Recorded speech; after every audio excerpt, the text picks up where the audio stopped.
The Champions League Matchday 6 is finally over. Those were the last matches in this year's Champions League group stages, and we now know which teams will advance to the knockout stages and which teams have got knocked out of the Champions League. In today's video, I'll be talking about all the fixtures, talking about the teams and the groups, and reacting to our last Champions League group stage matches for this year. So without further ado, let's get right into this video. Starting off with the Tuesday fixtures in Group A, the first game we had was Man United against Bayern Munich. This game was a fairly end-to-end game. Both teams had multiple chances to score, but obviously Bayern Munich did end up coming on top 1-0. To be honest, this was a pretty expected result. I think most people did expect Bayern Munich to win this game because realistically, they are probably the top 3 best teams in this Champions League. And on the other hand, Manchester United had a horrible Champions League campaign. They only won one game in a group which realistically they should have advanced to the next stage. I do think Man United got a little bit unlucky in some of their games, especially against Copenhagen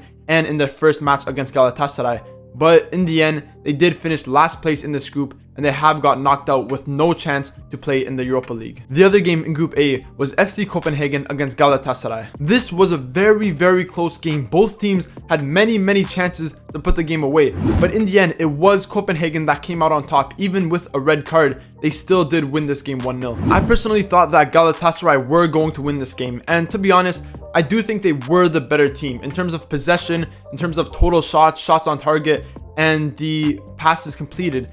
They were on top over Copenhagen, but Copenhagen scored the first goal, and after that they defended very well for the rest of the game, and they did end up keeping the clean sheet and advancing to the next round. But to be honest, it's not the worst thing for Galatasaray because now they will be playing in the Europa League, and I do think they have a pretty good chance in that competition to make it pretty far. Moving on to Group B, the first game we had was PSV Eindhoven against Arsenal. I did predict that this game was going to end in a draw, and in fact, it did end in a 1-1 draw. I think this game was very close, just like some of the other games throughout this match day. It was very 50-50, and both teams could have probably won the game, especially closer to the end, but Arsenal didn't start their best lineup, while PSV did take advantage of this and they did get the 1 point. To be honest, this result didn't really matter between both of these teams because they both already confirmed their advancement to the knockout stages, and PSV didn't have any chance to go first place in that group. So in the end, it was a kind of entertainment value game instead of a must-win game, but it was still a very good game. Both teams played well, and that's why it did end in a 1-1 draw. The other game in Group B was Lens against Sevilla. I think most people would have predicted Lens to win this game because, yes, at the start of the season, they may have been struggling a little bit, especially with the losses of Llouis Openda and SAXOPHONE. But in recent weeks, they have really got back into the rhythm like they were last season, and they are starting to perform very well. And against Sevilla, who are performing very poorly in the La Liga and in this Champions League, I do think most people did expect Lens to win. Sadly for Sevilla, this has completely eliminated their hopes to play in the Europa League, and I know they really wanted to play in the Europa League because realistically they probably would have had a good chance to win that competition, but they have finished 4th place in their group and they have been knocked out of UEFA competitions entirely. Moving on to Group C, the first game we had was Napoli against Braga. I think most people did expect Napoli to win this game, and even though their home record this season has been pretty poor, now they finally have Osimhen back, and even though they are still missing a left back, I think against Braga, most people would have expected them to win this matchup. Braga actually didn't play that bad, and they had a few really good chances in this game, but sadly they did score an own goal very early on.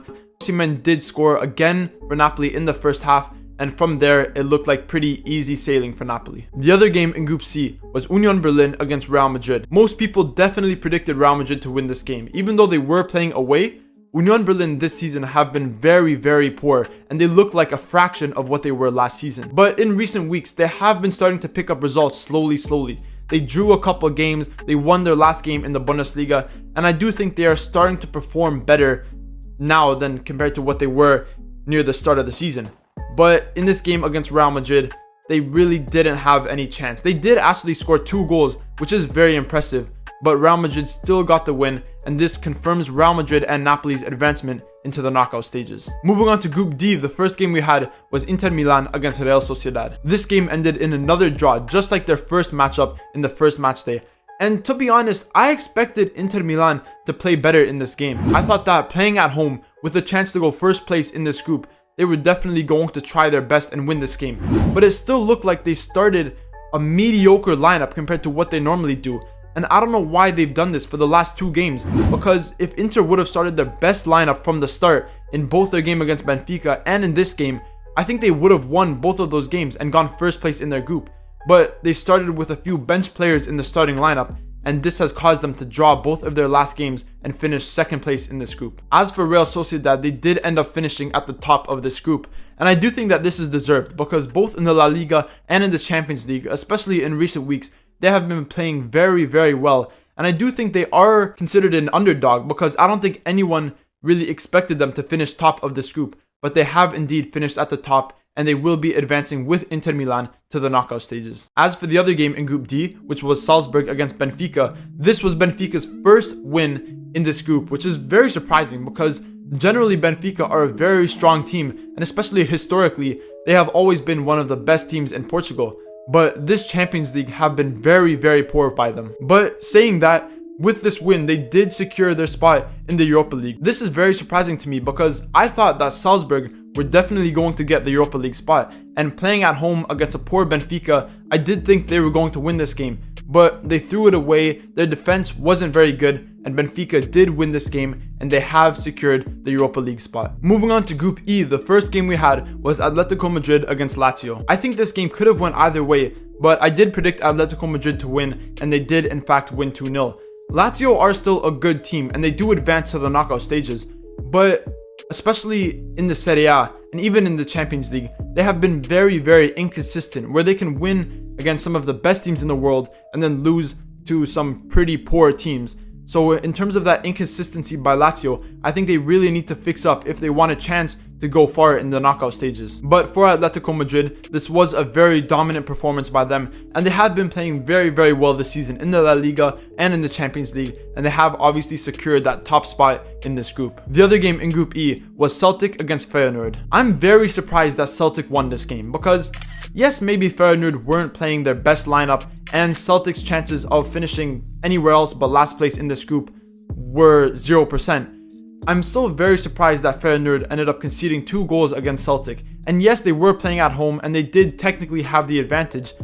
I still think Feyenoord should have won this game. But as for Celtic fans, I think this was a very good result by them. And even though they can't finish anywhere else but last place in this group, I think this does save their pride a little bit, shows everyone that they are still a quality team and that they still have what it takes to compete in the Champions League. Moving on to the group of death, we had Newcastle against AC Milan. What an entertaining 90 minutes that was. At some points during that game, Newcastle were advancing to the knockout stages, but then within the span of 20 minutes, they were completely knocked out of the Champions League. This was an incredible game, and especially with the scoreline between Dortmund and PSG mattering so much, especially for Newcastle, it made this game even more entertaining. I did think Newcastle were the better team, especially in the first half, where they completely dominated and could have possibly scored even more than 1 goal.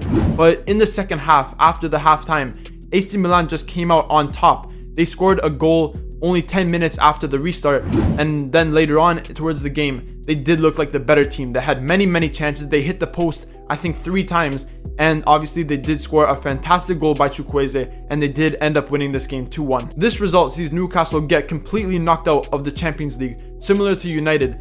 And to be honest, this does not look good for English football, because 2 of some of their top teams have already been knocked out of the Champions League, finishing in last place. Speaking on the other game in Group F, it was Dortmund against PSG. Obviously, I did watch the Newcastle vs AC Milan game, as I think most people did. But this game between Dortmund and PSG was still a good game, a pretty end-to-end game. PSG did have the chances to score multiple goals, and they actually did score multiple goals, but one of them was ruled out for offside close to the end of the game, and they did end up finishing in a 1-1 draw. As for Dortmund, I think they have been phenomenal in this Champions League group stages. In the first 2 match days, honestly, it wasn't looking good for them, as they lost 2-0 against PSG, and then they drew 0-0 against AC Milan. But since then, they beat Newcastle 2 games, they beat AC Milan, they drew against PSG, and they did 100% deserve to finish top in this group. Moving on to Group G, the first game we had was FK Crvena Zvezda against Manchester City. This was actually a very entertaining game, and I did end up watching this game.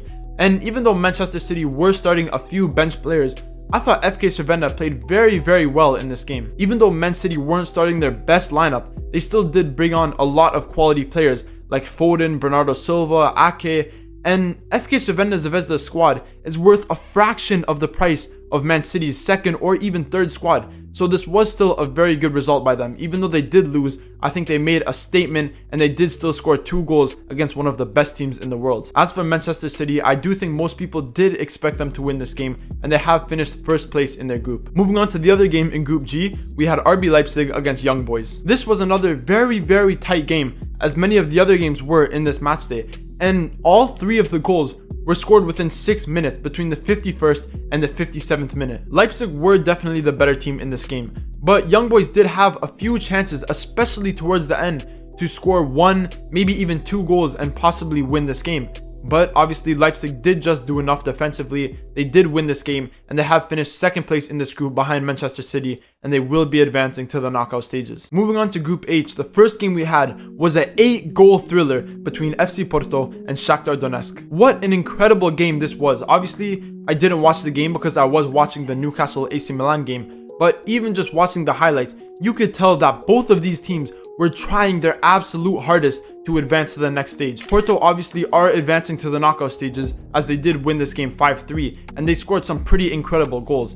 But you have to give it up for Shakhtar because they really tried their hardest in this game. They won against Barcelona a few match days ago, and I think they had a very good group stage campaign. And I do think in the Europa League, they can make it pretty far in that competition. And finally, the last match of this group stage was Royal Antwerp against Barcelona. I actually predicted that Antwerp were going to upset Barcelona in this game.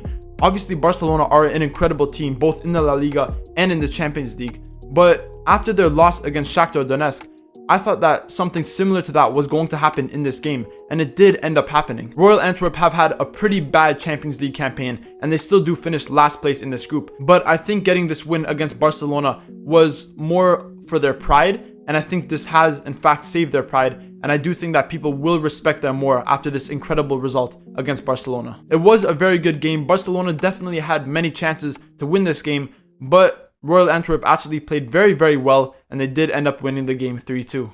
And that is the end of this video, where I talked about all the games for the last match day in this Champions League group stage. The matches that we saw throughout this Champions League group stage were absolutely incredible, and I can't wait for the knockout stages because I think the matches will just get better and better. If you guys are excited to see more Champions League videos from me, like Champions League knockout stage predictions or even Europa League knockout stage predictions, let me know in the comments down below.